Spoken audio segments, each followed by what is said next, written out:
Muntik masunog yung bahay namin kanina dahil sumabog yung power bank. Hiniram ko sa pinsan ko. Dahil sumabog siya, wala nang bakas, pero kita nyo naman, yan yung mga damage niya sa table.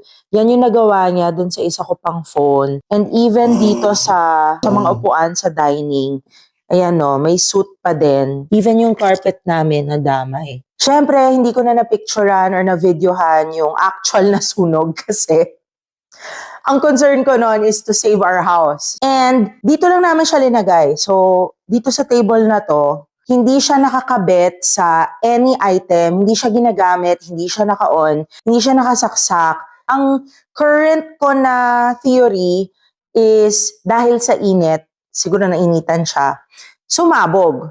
Pero hindi talaga ako sure. Be careful with your power banks. Don't leave them near hot places, especially in places that are near direct sunlight. And if you can, buy from reputable brands.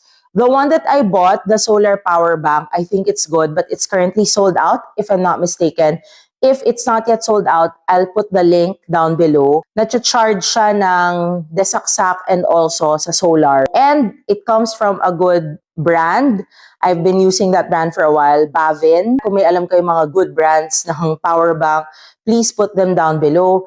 Pero iwasan natin yung bumili ng power bank na hindi natin kabisado yung brand kasi baka makamura tayo pero ang kapalit, sunog. Anyway, thank you Ate Gemma sa magaling na pag-handle mo ng problema kanina. Salamat sa Diyos na hindi nasunog yung bahay namin.